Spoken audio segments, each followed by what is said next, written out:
It's really very, very dull when after all these years in public life, you're known for two things: Ray-Ban sunglasses and chocolate chip ice cream. A very dull president.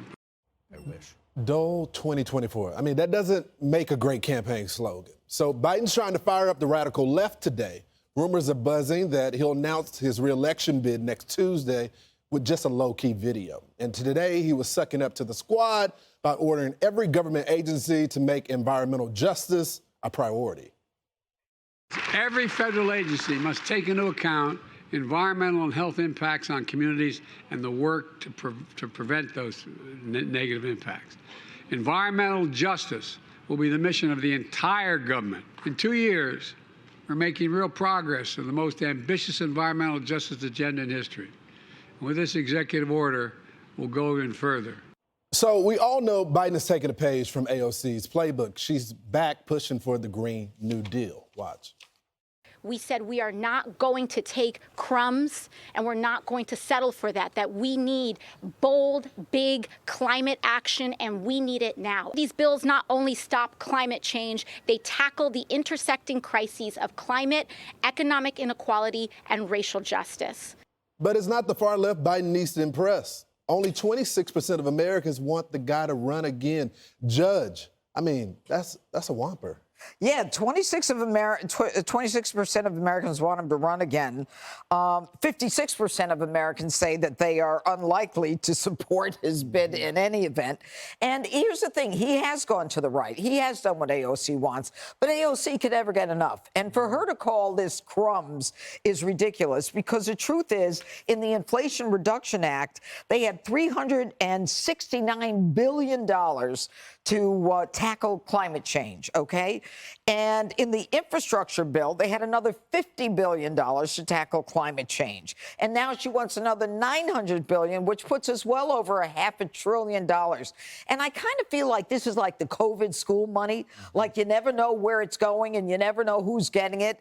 And now they're talking about some kind of a credit system where you have an environmental scorecard and you get credits for what you do or what you don't do. But here's the one question that I just want to posit. Now, look, I believe in fossil fuel and oil and gas, and I like my gas stove, and I'm not cooking on an electric stove, and I like my car. OK, but there's nuclear energy and there's other kinds of winds and solar and all that. But apparently, even things like the wind energy doesn't have a zero impact on the environment.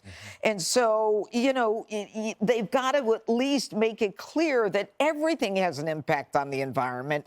And whether or not these whales that are you know, pushing up on the seashore are the result of some kind of problem in the ecosystem in the ocean, I don't know. But, you know, they can't make it like it's all this and none of that, because in the end, we don't even know the extent of the impact. People think if you plug in an electric car, that's it. It doesn't impact the environment. Of course it does. Well, Greg, I question their sincerity. I mean, they allowed the people in East Palestine to just rot. The president still hasn't been there. The environment is totally destroyed there. They claim that it's safe to breathe the air. I went down there. I couldn't breathe when I was there. The animals can't even drink the water there.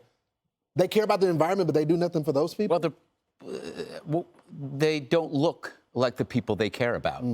They're the wrong type of person. If you look at the words that they're using now, environmental justice scorecard, which will be run by a federal chief environmental justice officer. What does that mean? What does environmental justice mean?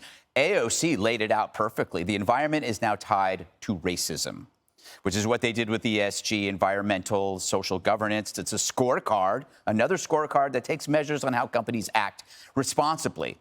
So they marry the environment to race because it couldn't be believed alone. The numbers weren't working. The projections weren't working. But you know what works? Being scared of being called a racist. So environmental justice, if you do not agree with it, if you don't swallow the climate agenda, if you don't agree with AOC, you probably don't just hate the planet, you probably hate non-white people as well. And the consequences of that, we've talked about it before, with every aspect of life being filled with racism or injustice. The roads are racist, we found out this week.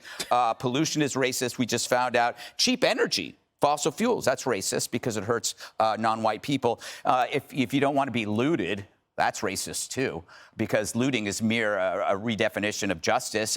Basically, you're telling people that you're sanctioning crime. You're sanctioning riots. That's why the politicians in Chicago said as much and said that this was their way of evening the score, because when you tell everybody and you program their brain with this language that the world sucks and it's this group of people behind it, now it's in climate.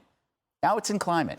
What next? Geraldo, is Greg right on this? Yes, he is in part.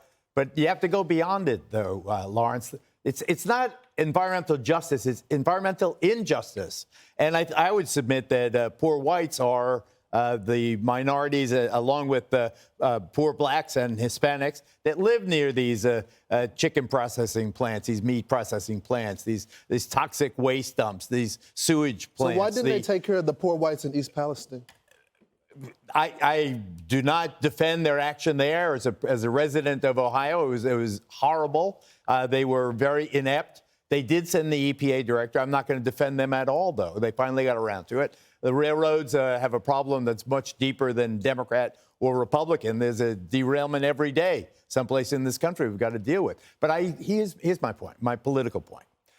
You saw the energy of Gen Z in the recent election in Wisconsin and in other political activities. If the Republicans don't buy into fighting environmental injustice, they're going to motivate those kids to vote the other way. They're going to drive the Gen Z out of the Republican Party forever. So we have to be cognizant, not just we need the world to be able to sustain itself. I hear your point, but Martha, this is not you're out there, I'm out there with voters. This is not a top issue for them. This is not the issue. So the reason why I don't think Republicans are talking about this is because people want cheaper gas prices. They want the price of eggs to come down. They're not talking about making the price of energy go up. Well, what this is talking about is making government even larger, right, which costs more. Oh, yeah. You develop a new agency, right, that create the Office of Environmental Justice. We already have an EPA. We have an environmental agency. It costs $12 billion a year. It has 17,000 employees that are part of the Environmental Protection Agency. Then we have a DOJ, if you want justice, right? We've got $69 billion was their budget for this year. They have 115,000 employees. So if you can't find someone who's already in the government to solve the problems that you're seeing, you got another problem. Creating another office, another agency is very unlikely to solve any of the problems that they address. And, with regard to these, testing the effectiveness of these plans, like the wind turbine issue, the Pentagon is now the most recent agency that's sounding an alarm about the wind turbines. They're saying that it conflicts with military operations in a number of places. We know that there's this question about whales and the health of the oceans. We know that the fishermen are also impacted negatively by this.